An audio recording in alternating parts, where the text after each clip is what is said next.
Hallo meine Freunde, schön, dass ihr wieder dabei seid und dieses Mal backen wir wieder einen Apfelkuchen und zwar einen Apfelkuchen mit richtig viel Pudding, sprich mit einer richtig dicken Schicht Pudding dazwischen und noch eine knusprige Schicht Mandelkruste obendrauf. Die Mandelschicht ist natürlich karamellisiert und deswegen so richtig knusprig. Gut, wir fangen aber wieder mal mit den Vorbereitungen an, indem wir den Teig für den Boden zubereiten. Das heißt, wir mischen erstmal den Zucker mit dem Vanillezucker und das Mehl mit dem Backpulver. Dann geben wir weiche Butter in eine Schüssel und schlagen die cremig auf. Gleich danach folgt dann auch die Zuckermischung und dann noch 2 Eier.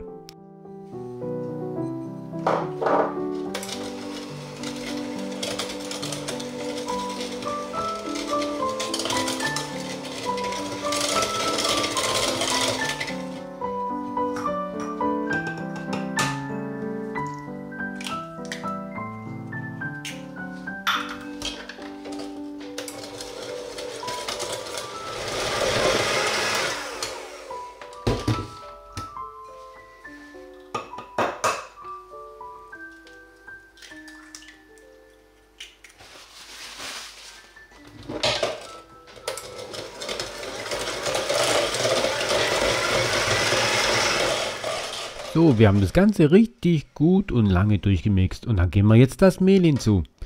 Und das Ganze kneten wir dann so lange durch, bis sich der Teig findet, bis wir daraus eine Kugel formen können, die wir dann beiseite stellen, in den Kühlschrank zum Beispiel.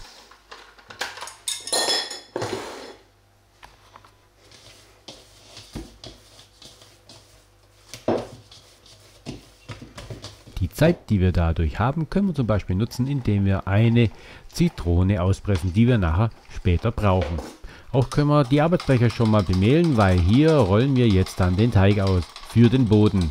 Und das heißt auch wirklich nur für den Boden, weil wir diesen Boden vorbacken werden. Denn ein vorgebackener Boden kann nicht aufweichen, wenn wir zum Beispiel nachher die Füllung auf ihn drauf geben.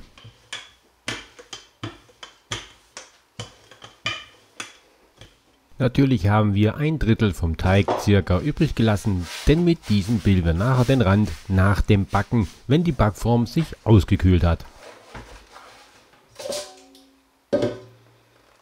Mit dem Tortenretter geht das ganz einfach, den Teig von der Arbeitsfläche zu lösen und in die Backform zu schieben. Funktioniert prima. Anschließend drücken wir den Teig schön in die Ecken und geben ihn dann in den vorgeheizten Ofen. Den Ofen haben wir auf 200 Grad Oberhitze vorgeheizt und dort verbleibt er für ca. 3 bis 4 Minuten.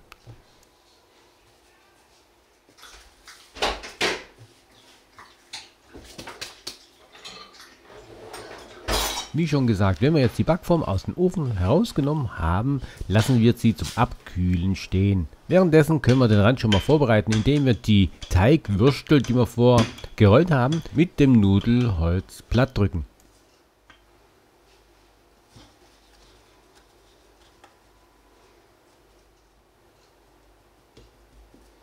Okay, der Teig wäre in der Backform drin. Jetzt kümmern wir uns um die Füllung. Da geben wir in den Zucker für den Pudding auch Vanillezucker hinzu. Und vermischen mal das Ganze gut. Danach wenden wir uns den Äpfeln zu, indem wir sie schälen, von den Kernen befreien und etwas kleiner schneiden, sprich in grobe Stücke.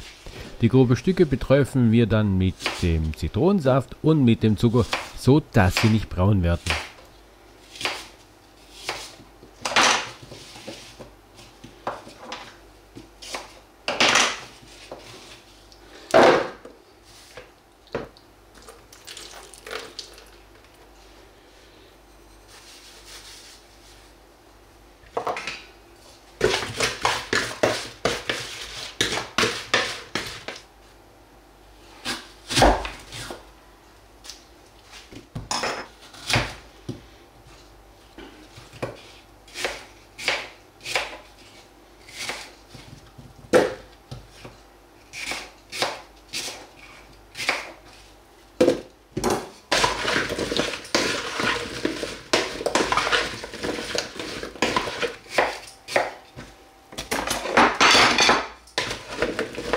zwischendurch können wir schon mal die Butter für die Mandelblättchen zum Schmelzen bringen. Nachdem die Äpfel jetzt fertig vorbereitet sind, können wir einen Liter Milch schon mal in den Kochtopf geben und erhitzen. Für den Pudding nehme ich Maisstärke. Und von dem Liter Milch habe ich ein bisschen übrig gelassen und diese Milch gebe ich zur Stärke hinzu und rühre die Stärke an. Wer möchte, kann natürlich 2 Päckchen Vanillepuddingpulver verwenden. Und wie immer, so häufig bei meinen Apfelkuchenrezepten koche ich die Äpfel erstmal vor. Und auch zu diesen Äpfeln gebe ich Zucker hinzu. Und den Zucker vermische ich aber vor mit einem Teelöffel Zimtpulver. Gebe dann die Mischung über die kochenden Äpfel und rühre das Ganze gut durch. Übrigens, ich koche die Äpfel ca. 10 Minuten und da rühre ich immer wieder gut durch, so dass sich die Äpfel gegenseitig sich reiben und abschaffen.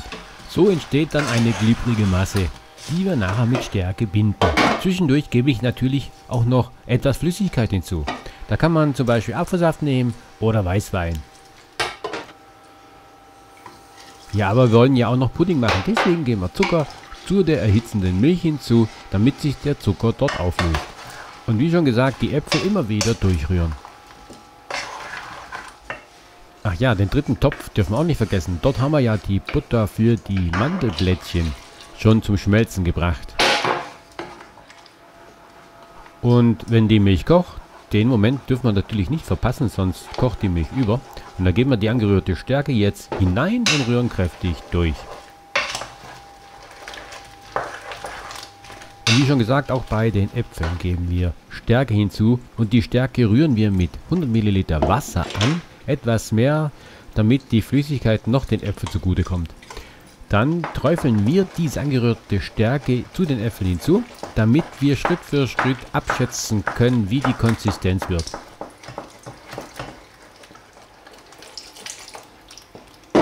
Da wäre es jetzt gut, wenn man noch eine Hand frei hätte.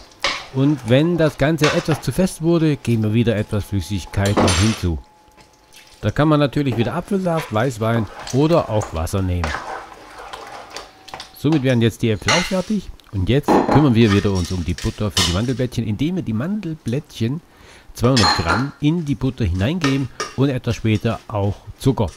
Das Ganze rühren wir gut durch bei ausgeschaltetem Ofen, weil so richtig heiß müssen die Mandelblättchen ja nicht sein, weil die Butter soll nur flüssig sein, damit sich das Ganze schön verbindet und schön homogen wird. Mittlerweile haben wir auch den Ofen jetzt auf 175 Grad Ober- und Unterhitze vorgeheizt.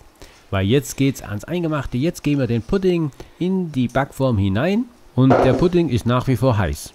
Und wir haben den Teig vorgebacken, damit der Pudding den Boden nicht aufweicht. Bei einem Liter Pudding wird das eine richtig dicke Schicht und das schmeckt nachher fantastisch. Und auf die Puddingschicht geben wir dann die Apfelmasse drauf, natürlich schön gleichmäßig verteilt. Auch die ist noch richtig heiß und auf diese Apfelmasse geben wir dann auch die Mandelblättchen drauf. Wichtig ist natürlich auch hier, dass die Mandelblättchenschicht schön gleichmäßig verteilt ist.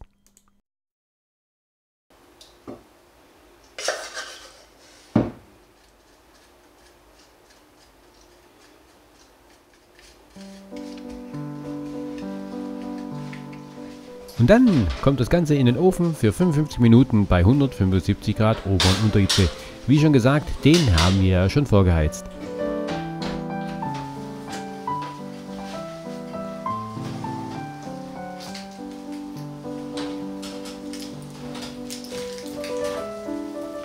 So, und aus dem Ofen kommend sieht er dann so aus. Richtig lecker und duften tut das Ganze herrlich.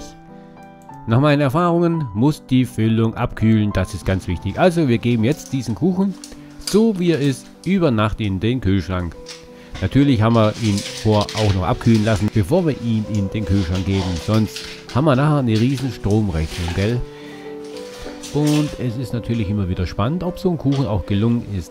Da ist die Spannung groß, wenn man so einen Kuchen anschneidet und das Stück herauszieht. Und man ist dann immer richtig erleichtert, wenn der Kuchen was geworden ist. So jetzt wie dieser hier.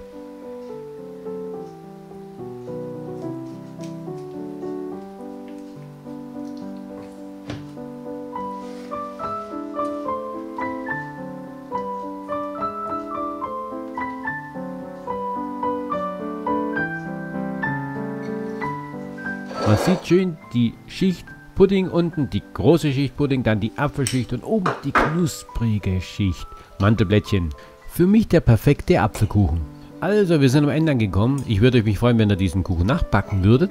Und ich würde mich freuen, wenn ihr bei der nächsten Folge wieder mit dabei seid. Ich sage tschüss, bis zum nächsten Mal, meine Freunde. Bleibt gesund und bleibt am Ball.